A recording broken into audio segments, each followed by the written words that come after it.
우리가 그 교회력에 따라서 이 창조절을 지키는 데에는 단순히 환경보호나 이 생태계 보존에만 목적을 두는 것은 아닙니다.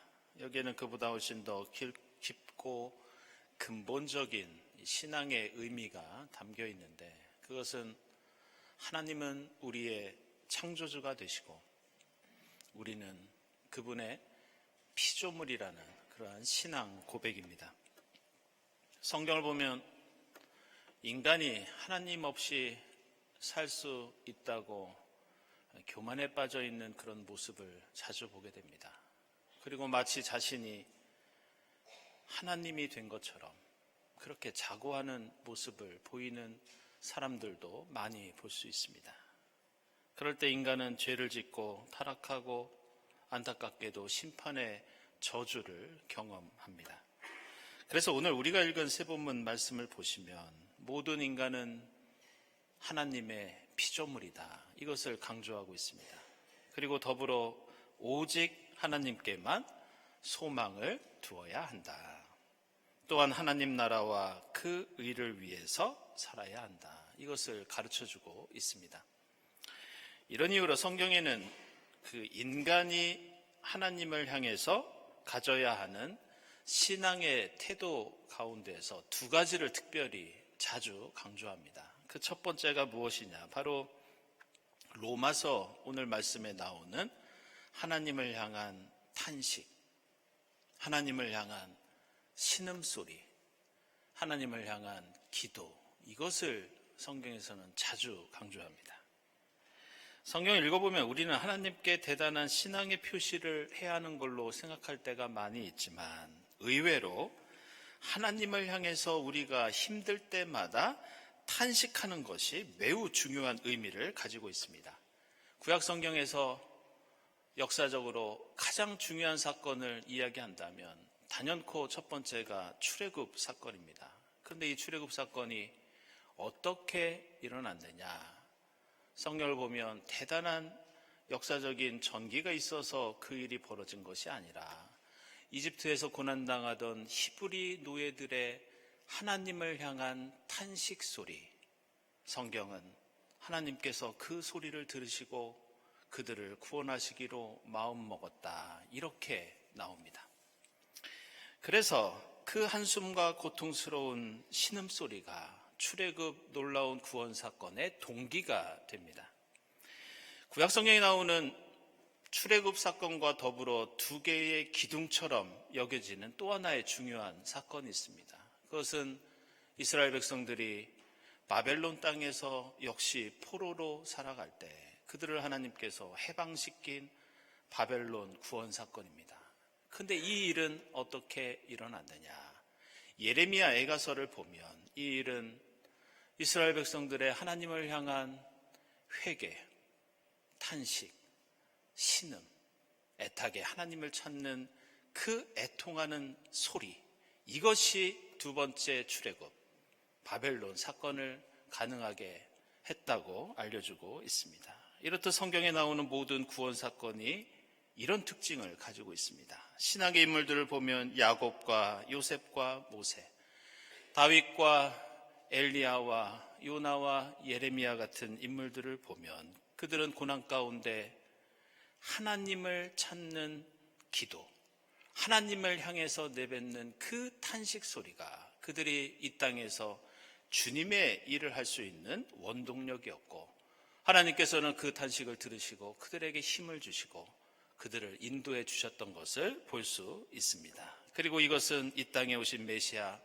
예수 그리스도께서도 십자가를 지실 때 그러셨다는 것을 우리는 잘 알고 있습니다. 두 번째로 성경이 가르쳐주는 인간이 하나님을 향해 드러내는 중요한 신앙의 태도, 다른 하나는 바로 감사입니다.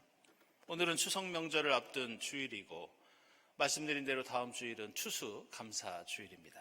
우리는 추수의 계절을 맞이할 때마다 우리에게 베풀어 주신 은혜에 감사를 드립니다.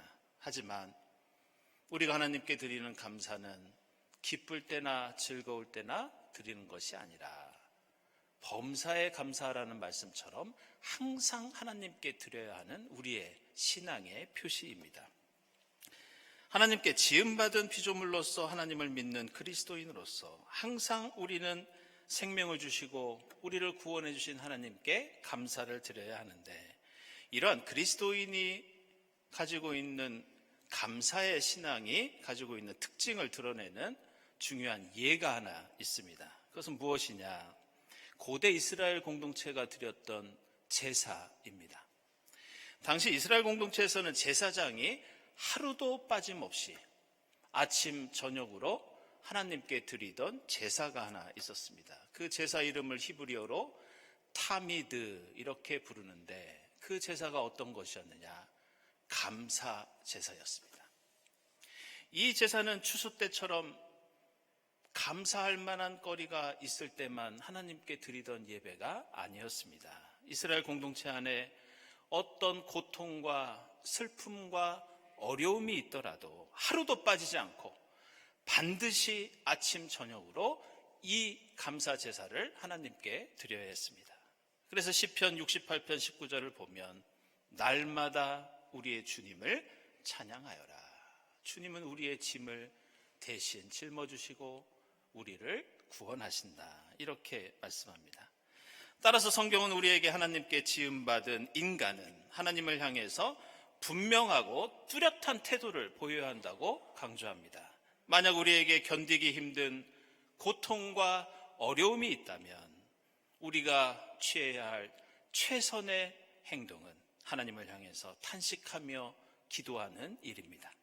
그리고 만약 우리의 삶이 신음소리를 내지 않을 정도로 고통과 어려움이 없다면 우리는 무조건 매일 아침 저녁으로 하나님께 감사해야 합니다. 그래서 오늘 이사야서를 보시면 하나님을 향해서 불평하지 말고 소망을 가지라고 말씀합니다. 주님께서 나의 사정을 모르시고 나를 지켜주시지 않는다고 생각하지 말고 하나님께 소망을 두어라, 그렇게 권면합니다.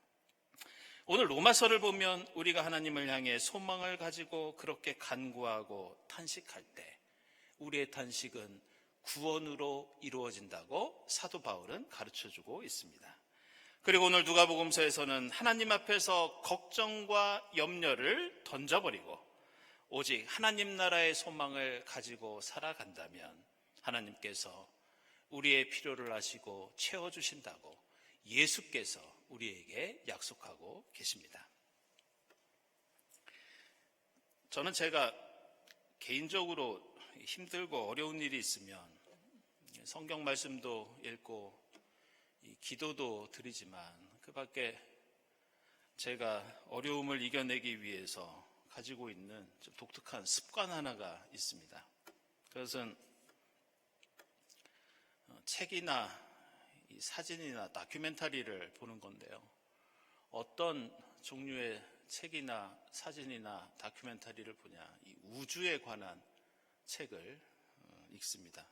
그래서 제가 종종 꺼내보는 책과 사진이 있어서 여러분에게 소개해드리려고 합니다. 그것은 20세기 미국의 이 천문학자였던 칼 세이건이 쓴 창백한 푸른 점, 영어로는 이 페일 블루 닷이라고 하는 이 책과 사진이 한 장 있습니다. 여러분들 인터넷에서 찾아보시면 아마 보실 수 있으실 겁니다.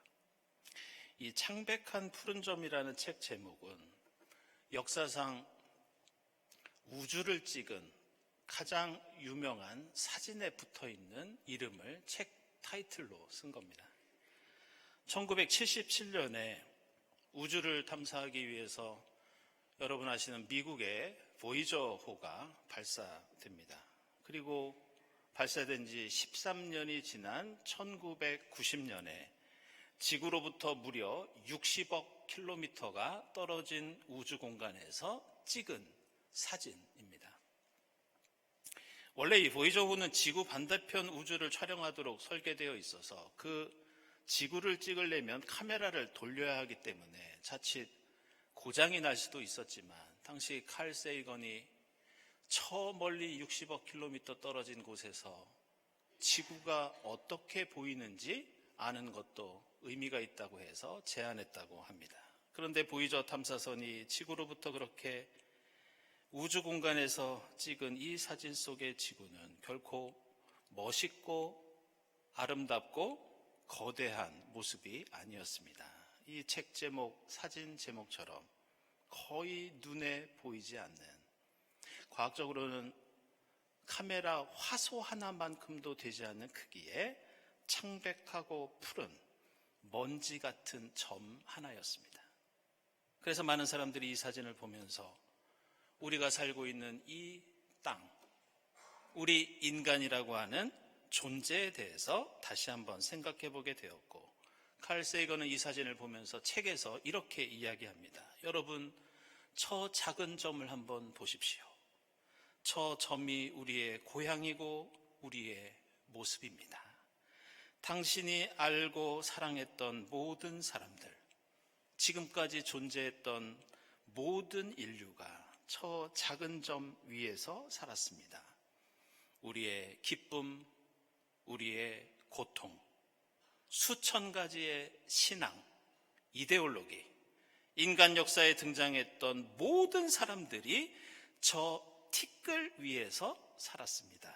이런 글을 책에 남기고 있습니다.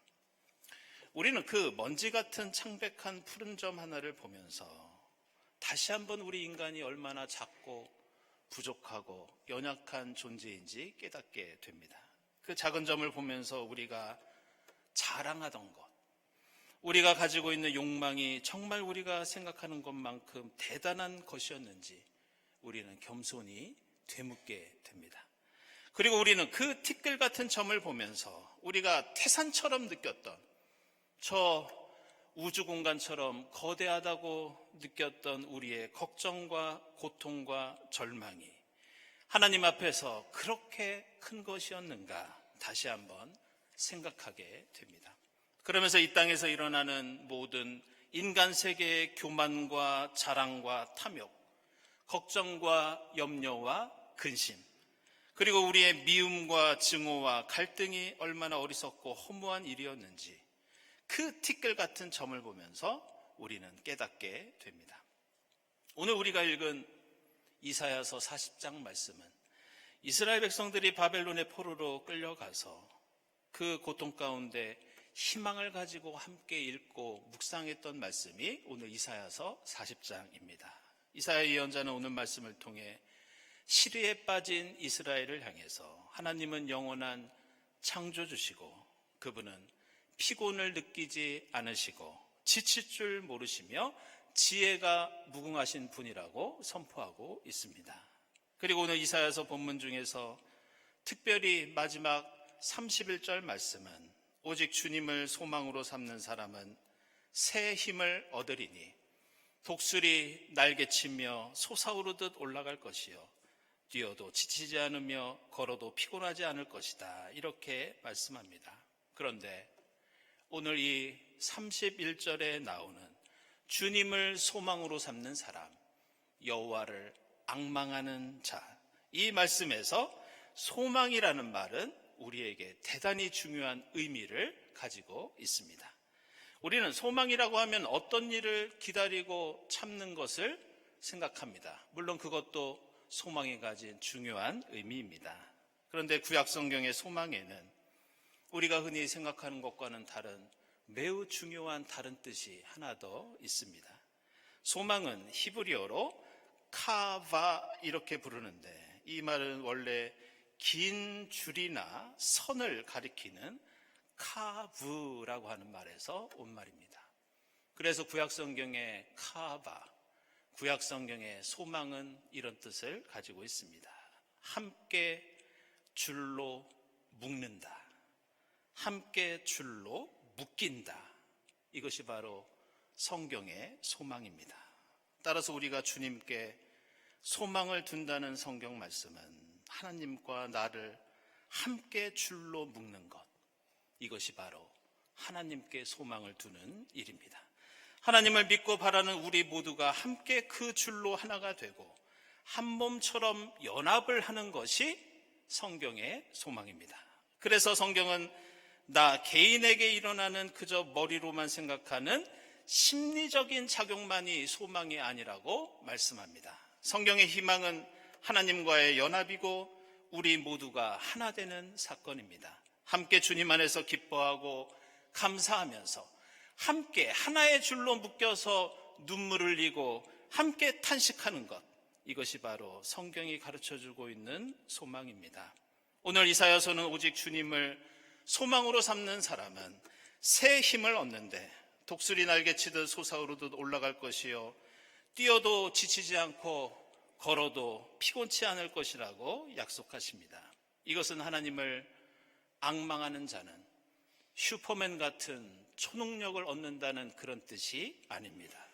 우리가 하나님께 소망을 두는 한 우리는 하나님과 함께 묶여있기 때문에 우리를 하나님께서 붙잡아 주시고 안아주시고 함께 저 하늘로 솟아오르듯 올라가신다는 뜻이 하나님께 소망을 둔다는 뜻입니다. 우리가 하나님께 소망을 둘 때 내가 걷고 내가 뛰는 것이 아니라 하나님께서 나를 업어주시고 나를 붙잡아 주셔서 우리는 내 힘과 내 발이 아니라 하나님의 힘으로 지치지 않고 걷고 뛸 수 있다는 것이 성경의 소망입니다.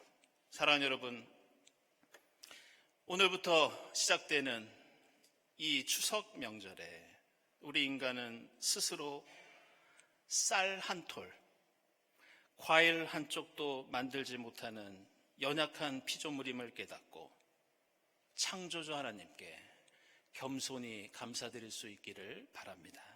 힘들고 어려운 일이 있더라도 창조주 하나님 앞에서 걱정하고 염려하고 근심하는 것이 아니라 우리를 붙잡아 주시고 안아주시고 업어주시는 능력의 하나님께 여러분의 소망을 둘 수 있기를 바랍니다. 그렇게 하나님 나라와 의를 위해 살아가는 우리 모두에게 주님께서는 우리를 솟구치게 하시고 걸어도 뛰어도 지치지 않는 새 힘을 날마다 부어주실 줄 믿습니다. 기도하겠습니다. 하나님, 올해에도 저희에게 풍성한 추석 명절을 허락해 주시니 감사합니다.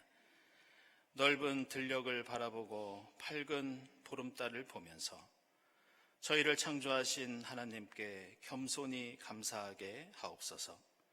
힘들고 어려운 세상 속에서 주님께 소망을 두고 주님과 하나 되어 주님 주시는 힘으로 살아가는 저희 모두가 되게 하옵소서.